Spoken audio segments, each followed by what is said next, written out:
એક મોટી ખબર ઝી 24 કલાક અમદાવાદમાં મોદી સ્ટેડિયમમાં ખરાખરીનો જંગ હાલમાં ચાલી રહ્યો છે અને ભારત ન્યુઝીલેન્ડ વચ્ચે આ ફાઇનલ મેચ છે. જબરજસ્ત ઉત્સાહ ઉમંગ છે અને એક જ નારું છે.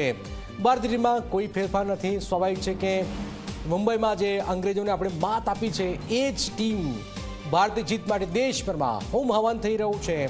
ભારતીય ક્રિકેટ ચાહકોમાં જબરજસ્ત જોશ હાઈ છે અને જબરજસ્ત ઉત્સાહ છે. જબરજસ્ત મહામુકાબલો છે અને મહામુકાબલા પહેલા આપ જોઈ રહ્યા છો કે ભારત અને ન્યુઝીલેન્ડ વચ્ચે ફાઇનલ મેચ પહેલા ટીમ જે છે હવે સ્ટેડિયમ પણ પહોંચી ગઈ છે.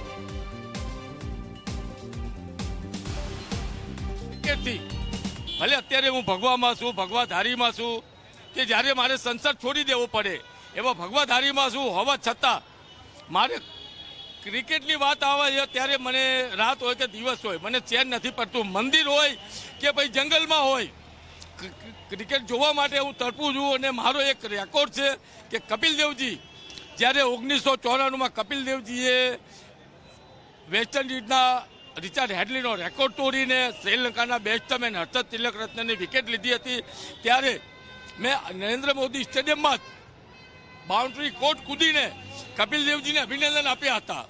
અને તેની પાછળ સરકારી ધોરણે મને કાયદા કાનૂનમાં મને 1 મહિનાની સજા પણ હું આપેલો માનસ છું. મને 1 મહિનાની એટલો બધો પ્રેમ છે મેચમાં એટલો બધો પ્રેમ છે. અને ગઈ વખતે વર્લ્ડ કપ કેમ હારી ગયા એ અમારા કપિલ દેવજી અહીંયા નહોતા.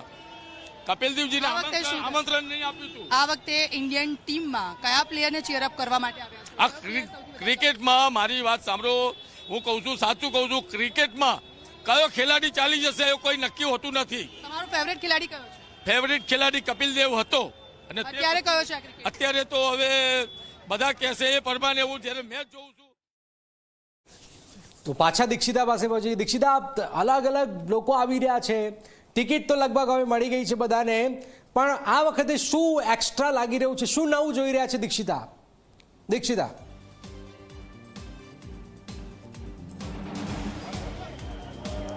આપ જો અવનવા રંગો અહીંયા જોવા મળી રહ્યા છે. કોઈ અલગ અલગ કપડાં પહેરીને આવી રહ્યું છે અને સાથે સાથે તિરંગો સાથે લાવી રહ્યા છે. ટી શર્ટના રંગ લોકોના અલગ છે, અલગ અલગ વેશભૂષાઓ છે અને તેની સાથે અહીંયા પહોંચીને તે લોકો અહીંયા આજની આ મેચ નિહાળવાના છે. અને આ લોકો જે પહોંચ્યા છે, આપ જો એક સાફો અલગ પ્રકારનો તે લોકોએ પહેર્યો છે આપણા ઇન્ડિયન ફ્લેગ પ્રમાણે અને એક અલગ રીતે આવ્યા છે. પૂછીશું ક્યાંથી આવ્યા છો? અમે યુએસથી આવ્યા છે. બધી સુપરહિટ મેચ જોઈ અમે. અમદાવાદ પહેલી, ચેન્નાઈ, કલકત્તા, મુંબઈ અને આજે અહીંયા. Everybody, we have 13 people. We're all from US just for this. Yes, બધા ત્યાંથી આવ્યા છે. સુપર હિટ અને ફાઇનલ જોવા. તમે વેશભૂષા સાથે આવ્યા છો. હા, આનું કારણ શું? બસ we wanted to be unique. થોડાક યુનિક લાગવું હતું અને બધી ગેમમાં અમને બહુ જુસ્સો હતો એટલે આમ બધા અમે યુનિક કપડાં ને માથા પર પહેરેલું છે. હા, બતાવે છે. આપણે ભલે દેશની બહાર રહેતા હોય પણ આપણે દિલ તો હિન્દુસ્તાની જ છે. એટલે ભારત માતા કી જય. આજે ઇન્ડિયા વિજય થાય એટલે યુએસથી છે કે અમે 13 જણા આવ્યા છે. સામે જે ટીમ જોડે મુકાબલો છે એ પણ ઓછી નથી. શું લાગી રહ્યું છે આપણે કેવું પ્રદર્શન રહેશે? ટીમ ઓછી નથી પણ પહેલા આપણે 5 મેચ ઓલરેડી રમ્યા છે એમની સાથે. 4-1 થી હરાવ્યા છે. This gonna be very good game. Easy, we gonna beat it. India gonna win tonight. કેપ્ટનનું એવું કહેવું છે કે ગુજરાતની ધરતી પર લોકોનું દિલ તૂટે તો એમાં અમને કોઈ વાંધો નથી. એટલે કેપ્ટનનું શું કેવું છે? ગુજરાતની ધરતી પર ઇન્ડિયન લોકોનું દિલ તૂટે તો અમને કોઈ વાંધો નથી. અરે પૂરો વાંધો છે. રડવું આવ્યું થશે 100%. આજે જોઈ લેશે. આજે ભૂક્કા બોલાવી દઈશું એ લોકોના. ન્યુઝીલેન્ડ કીવી તોડી નાખીશું, ભૂકો કરી નાખીશું. રેડી છો? અમારો એક જ નારો છે, ખાખરા જલેબી ફાફડા, હાર્દિક પંડ્યા આપણા.